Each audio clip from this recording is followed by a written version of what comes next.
Hello, welcome to my podcast called Late Night Video Chats, where I, your host, Jolene, will just basically be talking and chatting to you guys who are watching about the topic of this week. And the topic of this week is how to live a fulfilling life. And this can be a very broad topic to a lot of people, and I hope with what I have to say for tonight really reaches out to you guys and helps you prepare for the new year. I'm currently filming this on what day is it today? I think it's the 28th, or oh my god. This podcast requires no editing and no cuts, so whatever happens in this video, you get to witness live. And yes, it is the 28th. It is Tuesday, 28th, and it is the day before Lunar New Year. So, chúc mừng năm mới to anybody who celebrates, or anybody in general. Happy New Year, and I hope this year brings you a lot of prosperity and everything that you're hoping for. Now let's get started. How do you really live a fulfilling life? I think a lot of people ask those questions constantly because we're always looking for the next best thing. We're always reaching for what we can achieve, and we're just trying to grow on this ladder, this imaginary ladder that we've all built for ourselves. And so my very first advice would be appreciating what you have now rather than wishing for something that you don't have. And what that means is taking in my room, for example, a very simple activity that you can try to practice appreciating or gratitude is simply sitting and being very present and recognizing that you are currently sitting in a room. So I'll play myself into this practice, and hopefully you can too, wherever you are. Take a little second to just stand still, and wherever you are in your room, car, your bathroom, your kitchen, just sit or stand and take a look around. What do you see around you, and what kind of energy and what kind of feelings do you take from the surroundings? Now, if you feel a sort of negative and deep, more blue emotion, I would ask yourself, why do you feel saddened or angry with what you see around you? And if that could be because your living situation isn't so great, or where you live isn't in the best conditions, then you can take notice and accept that that is the space that you are living in. That is the space that you're currently residing in. However, in a room full of darkness, there's always pockets of light. And so you can take little pieces and be like, oh, well, I bought this cup for myself and I use it every single day. Even though it is a $2 cup and it's nothing special, I use it every single day, and if I were to live without it, I would be a little sad. So that one tiny $2 cup is something that you hold dear to yourself. Even though on paper people would say, psh, whatever, you bought that at a thrift store, so cheap, it's probably made out of plastic material, it doesn't even hold any sort of monetary value. Well, sure, but it doesn't necessarily mean that it's not something that you hold dear to yourself. And so that one cup is an item of appreciation that you have. And so you can start realizing, the more that you practice this mindset, that you start appreciating more and more things in your life. You start noticing that when you go outside, you hear the birds chirp. And although you've never really heard that before, you've never really taken a chance to really hear the birds outside, that now it's something that you do look forward to listening to every day, and if they were to disappear one day, that you'd probably miss it. And that is a huge lesson that I learned growing up Buddhist. I used to be a kid that always had her head down to her feet, never really looking up. I had a pretty bad view of life. I didn't really think many good things about it. I thought everyone was evil and everyone had it out for me, and I only had myself in this world, and I just had to rely on myself. And I've come to realize that although there are people that will never be a part of my life, or I quote unquote lack the social gatherings that a lot of people do experience, that I have many things in my life that I hold dear to myself and I appreciate a lot. And that is the practice of gratitude, is really just being thankful for what you have every single day and what you get to do every single day, even if it's mundane, it's boring, it's not something that everyone's going to be in awe about, or everyone's going to come up to you and ask you and give you compliments. Life isn't about compliments, and life isn't about pleasing and performing for others. It's about living for you and doing things that you want to do and appreciating things that you love. And although society has a huge pressure and influence on our lives, we can take that control back by taking a step back ourselves and really taking in every single space that we walk into. And so that's how you can really appreciate what you have, and rather than always yearning and wishing for more and wishing that you could have everything that everybody else wants, and comparing and dwindling your life comparatively to others. Now, so my second thing is setting realistic goals that aim to enhance your lifestyle, but not act as goalposts for success. I live in America, so wherever you are, in whatever part of the world you are, it might be a little different, but in America, it's very work heavy. Everything is very workaholic. Get your job, get your bag, get your education, get your degree, build up, make 6 figures, retire early, Roth IRA, put your money in stocks, make sure that you have everything lined up, credit cards, and a lot of...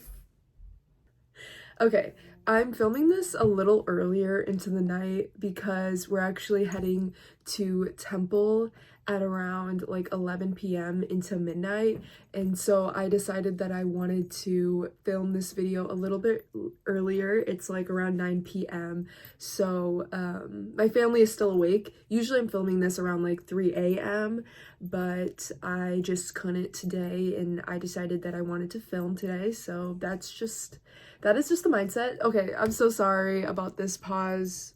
This does sometimes in this part is why I kind of want to edit these out. So I might lie and I might take that out. But anyways, because we live in that type of world where we're all striving and aiming to be the best and making the most money and being successful and growing a family and all these things that society has told us that we have to go for, it can be extremely draining to feel that type of pressure and have that constantly running in the back of your mind. And as privileged as it is to say that and being like, well, you have to do those things so you can live a life that you want to live, and many people aren't privileged to be able to just do whatever we want. That's not necessarily what I'm trying to say, is that when you put goals in place and you're like, okay, I've reached this goal, now I'm one step closer to being successful. is that you're not recognizing your current success as progress. You're thinking that you're always at the bottom of the barrel and that every time you move to a goalpost, you're automatically brought down back to zero. You're moving up on the ladder, but then you never look down and you never realize and appreciate how far you've really come to get to the spot that you are. And so with those goals of trying to be successful and making your money and being where you are financially, it's also really good to set realistic goals that just enhance your lifestyle in general. Just being like, well, I feel like all I do is I get up, I go to work or I go to school and I eat lunch, I study or work, and then I go home, eat, and then go to sleep. I feel like nothing I do is productive and I feel like I'm so drained and that I have nothing to live for. And so when you're setting realistic goals that can enhance your lifestyle, it can be just tiny little benchmarkers that is just like, I did that today. Like I'm very proud of myself and I think this is something that is productive that I've done today. Instead of living your regular routine that you are feeling a little tired and a little bored of, for example, just like every single day, I'm going to try new food. I'm going to enhance my taste buds and explore new restaurants. Or once a week, if I want to go out to eat, I'm going to try a new restaurant that I've been wanting to go to rather than going to the same ones that I've been going to. I'm going to that's a lot I'm going to explore and try new things. That's one way you can kind of open your world and open your perspectives to more culture and more foods and hopefully more people. Another goal that you could do is like, I'm going to read 10 pages of a book today. And I struggle with reading, but I really want to start, so I'm just going to give it a chance. Once I'm done with those 10 pages, then I can either keep going or I can stop, but as long as I hit those 10 pages, I'm going to be proud of myself and I really did something. Or even making your bed every single day. It is proven by science that by making your bed, it automatically makes your space feel less messy and therefore clearing your headspace for more ideas and more creativity. And so a lot of these little mini things that you can do can very much increase your productivity and hopefully make your life feel more fulfilling. So speaking of careers, the third thing I wanted to talk about was figuring out how you can align your dreams with your career. And it can be very difficult. I for example, I'm currently a student and I'm a senior, so I'm graduating this year, and I got a job and I'm in IT. So I'm going to basically surround myself with technology and be a part of the corporate world. Woohoo!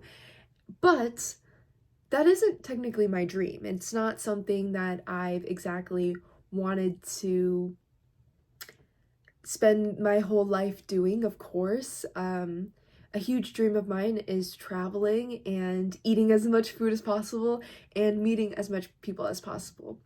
And so with my job, I realized that I could either go into this job thinking, okay, I'm working corporate, I know I'm not gonna like it, but if I just stick it out for a few years, I'll be fine and I can just move on to the next step. I thought, I really don't want to go into this. I really do want to go into it being excited and being passionate and finding things that I'm going to personally look forward into this job. And so I started brainstorming and thinking of things of how can I really feel like I'm being fulfilled at my job and at my work. And people is a really big part of my life. I'm a people person and I do like being around a lot of people, not at a time. I'm an introvert, so I like to be around groups of 2 or 3 at a time. But working in corporate and working in tech, you do get to meet a lot of people. And what I look forward to the most is connecting with my coworkers and connecting with our clients that we have, just learning about the different cultures and the history and what I could really take from each person that I meet at that place. And I think by having that mindset and having that goal in my head, I can kind of look forward to working every single day and just being grateful that I get a chance to talk to the people I get to talk to and get to learn a lot more about just life and other people's lives. I think it would be really exciting, and there's no harm in ever learning. I hope I'm so sorry.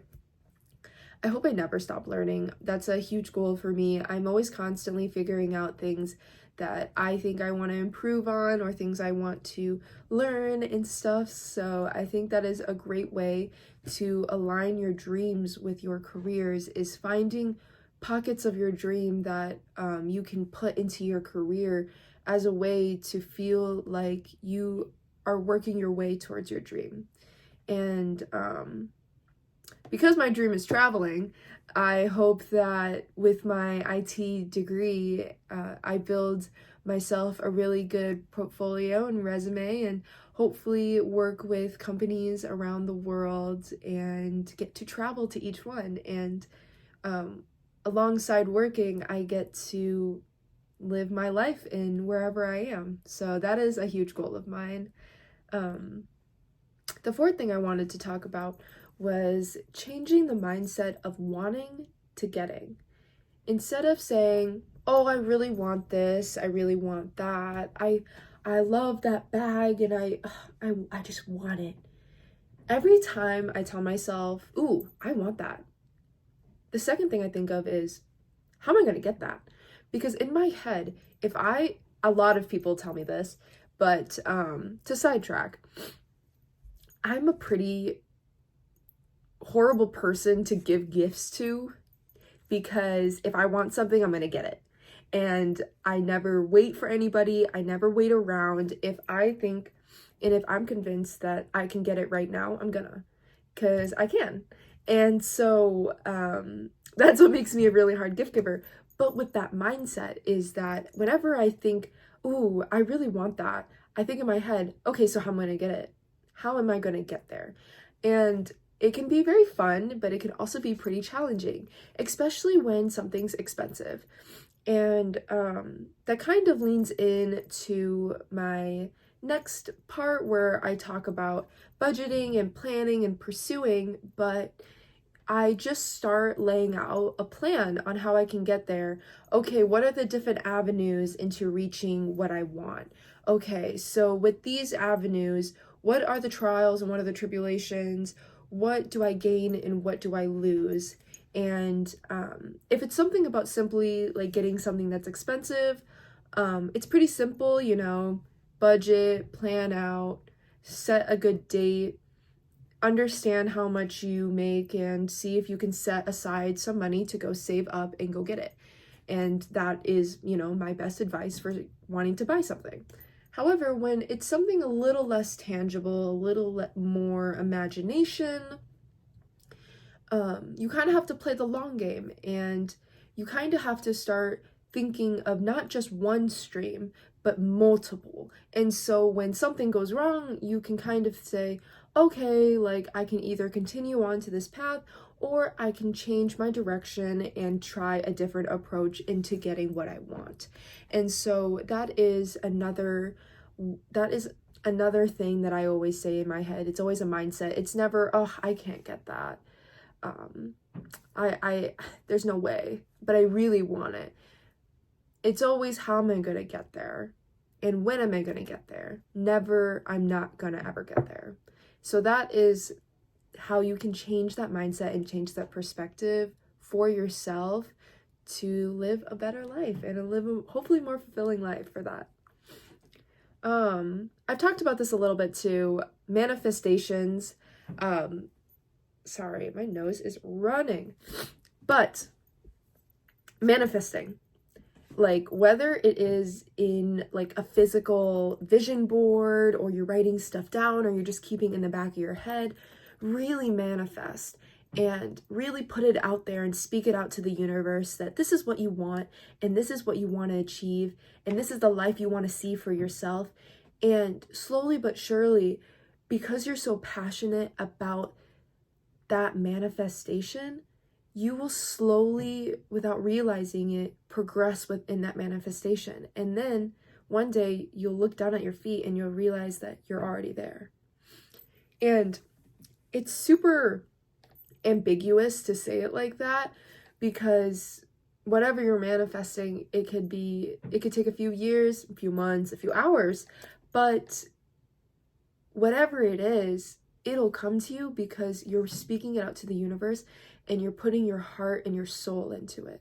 And that is what matters. By putting your heart and your soul into it, you're telling yourself that you are the embodiment of your manifestation, and this is what you're going to get because you want it, and because you're intelligent, and because you're a go-getter.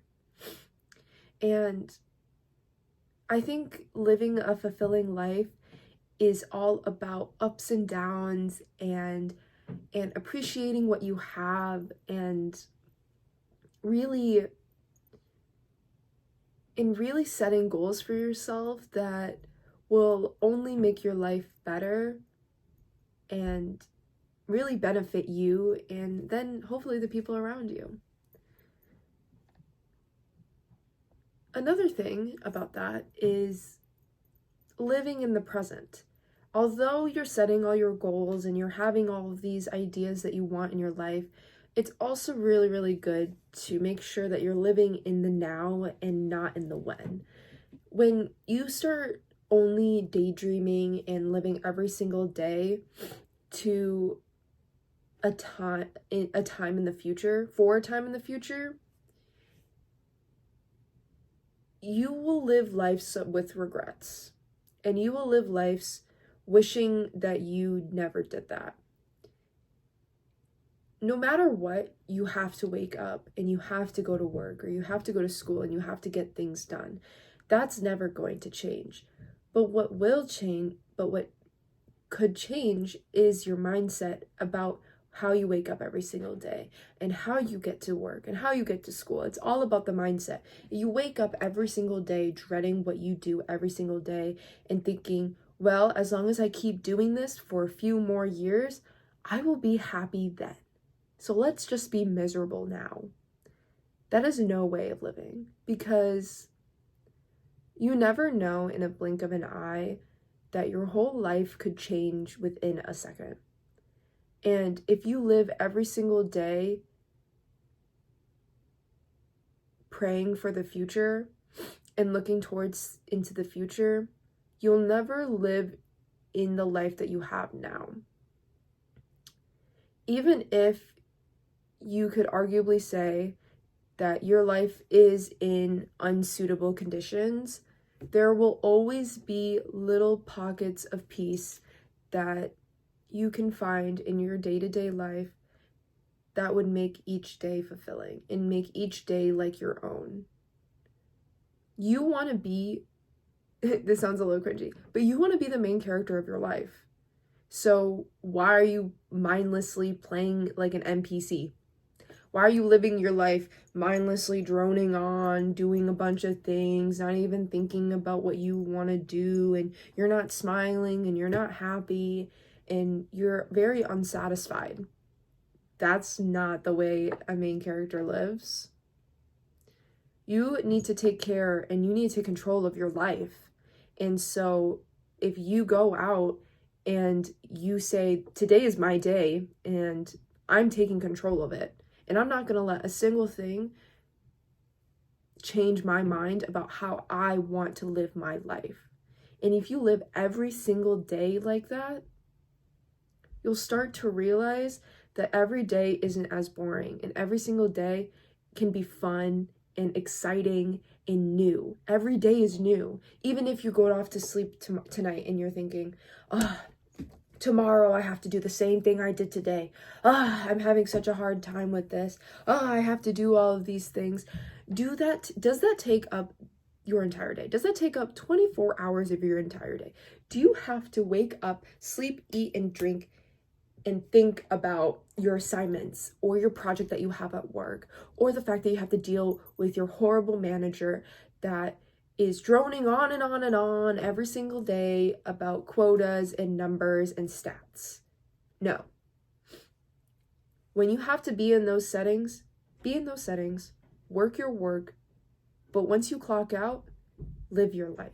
Once you clock out, take back your control. Because it's no longer that you're working at your company, or that you're going to school and doing these assignments so you can submit it to your professor. The moment that you close your laptop and the moment that you clock out for that day, it is your day. It is not anybody else's day. Nobody else can tell you what to do. If you want to live your life, you live it. And you shouldn't ever let anybody else stop you from that.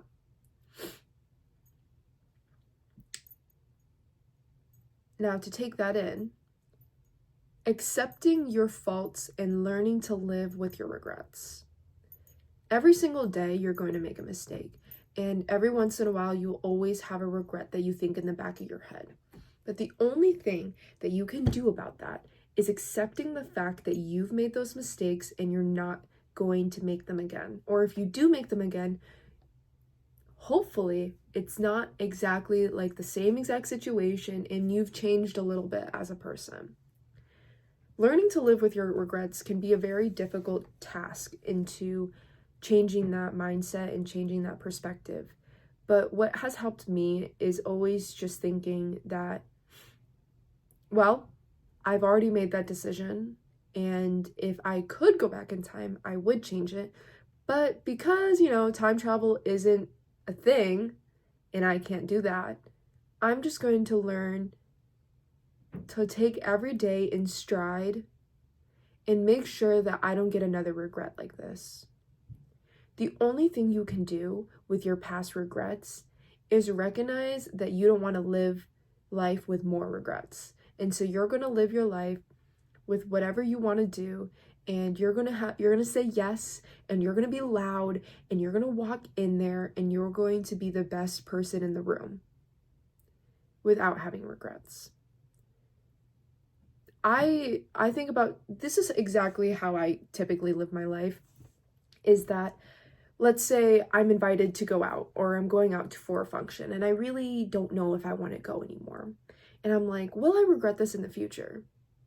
What is stopping me from going? Why am I so against going? Is it because I'm anxious, nervous? Well, in a few days even, I will go to that party and be like, oh, I went to that party, pretty fun. I went to go see my friends. That was really fun. And not think about, oh, did I say something weird? Or, oh, I don't want to be the one dressing up super awkwardly. No one cares. Unless you say something like horrible, like I hope you don't say anything, offensive. If you do, well, I'm sorry, but you deserve that. You deserve that regret. Be mindful of how you speak to people, and be mindful of what you say before, and think about things before you speak. But besides that point, to learn to live with your regrets is difficult when you start, but the more you practice it, it's a lot easier. And that's exactly how you can take back control in your life and understand that you're gonna have bad days and you're going to make mistakes. But the only thing you can do is learn from them and do your best to be the person that you want to be. And obviously, if you have regrets about making those mistakes, clearly that's not the type of person you want to be making those mistakes. So do something about it to change and be better for yourself, and not because of the expectations of others. Another thing is understanding that there will always be time to change.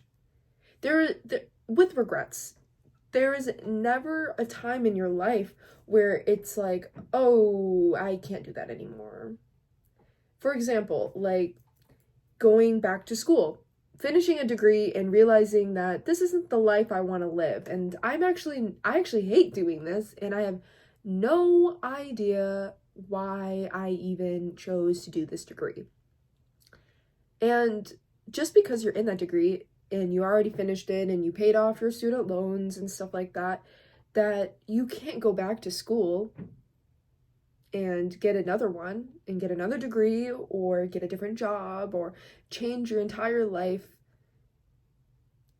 just because you think that you're too old or that too much time has passed, or you're getting to that age where people are out here like settling down and buying houses, and you're still out here having a midlife crisis and not understanding what you want, and you don't know anything. Nobody knows anything. Nobody knows everything. And there's always time to do things that you want to do and live for yourself. I've heard so many stories and talked to so many people about them wishing that they just went back to school and did something else. And I was like, well, why don't you? And they just go, oh, I'm just too old for that. Like, I just don't even have time. I can't even do that anymore. I just got to stick with what I got to stick to. Okay, if you decide that you want to live that life, then you will continue to live the rest of your life in misery.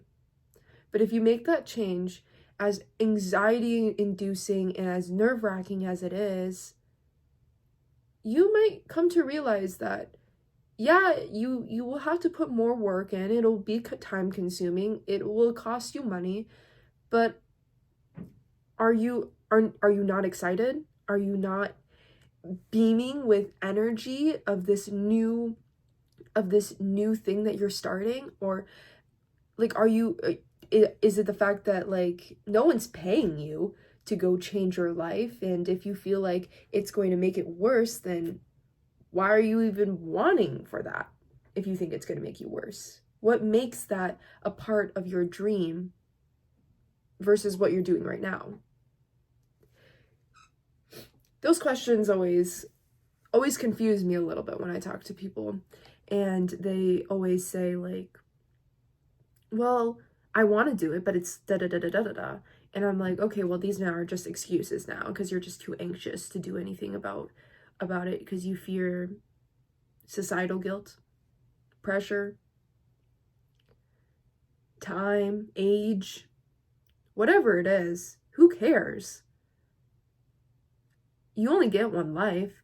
And even if reincarnation is real, you have a soul. You have one soul, but you only have this one life. Your soul can go off and live another life, but it'll never live this one again. You'll never be in the same exact room with in the same exact age with everybody around you in this time and moment. You only get that once. So why live it with regrets and live in misery when you can go out and jump into a world of the unknown? Isn't that exciting? I think it is. That's just my opinion though. I love change, and I love exploring, and I love stepping into a new world that I have no idea what I'm getting myself into. There's not a single part of me that ever wants to take a step back, because I want to live life with so many experiences, and I want to live so many lives that when I get to tell people when I'm older all the things I got to do, it inspires them to go out and do what they want to do. That's how I choose to live my life, and I hope that's how you choose to live yours.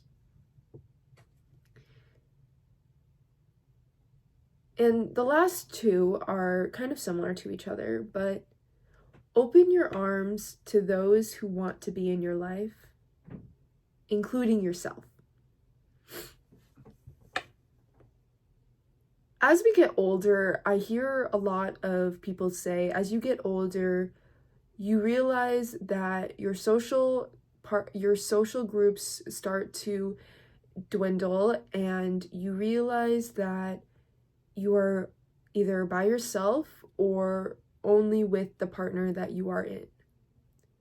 That can be true, yes, of course. However, to the people who are reaching out to you and that are wanting to see you and wanting to be there and a part of your life, don't ever close them off because you're too busy or there's no way you guys can get together. Sometimes a single phone call, a single text conversation can make your entire day. And by opening your arms to the people who want to be in your life, or the people who can simply wave across from you down the street or stop you and say that you look lovely today, accept it and embrace it, and don't close the walls of your life because you stand on guard and you are afraid of people failing you. There's no way you can control other people and what they decide to do. However, you can control how you interact with people and how you accept people. If you live your life closed off, you'll come to realize that at the end of the day, it could have been you who was not putting in the effort. And the constant overthinking, well, they haven't texted me, so I'm not going to text them. And it's been months and I always text them and they don't ever seem like they're going to text me. You're playing into mind games. You're playing into your own mind games. So what? If you put in every single effort into that person and they show literally little to no effort for it, then don't even complain that they're not even there. Just move on. Live your life. But if you're sitting there and you're complaining and you're overthinking, clearly there's a part of you that really cares about this person and that you really want them in your life. So talk to them, communicate with them, and see what you guys can do with your relationship to improve that. But don't make excuses and don't play mind games with yourself. That it's just going to mess you up.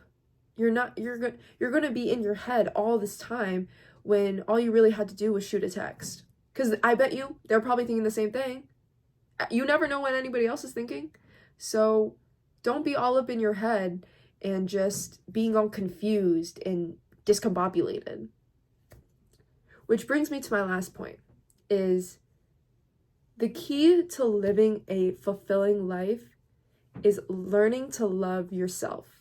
Learning to accept yourself in all of your faults and in all of your mistakes and in all of your achievements and everything that makes you yourself. Learn to love it. Because when you learn to love yourself, you learn to trust and you understand your worth, and you come to realize that when you love yourself, nobody really can hurt you.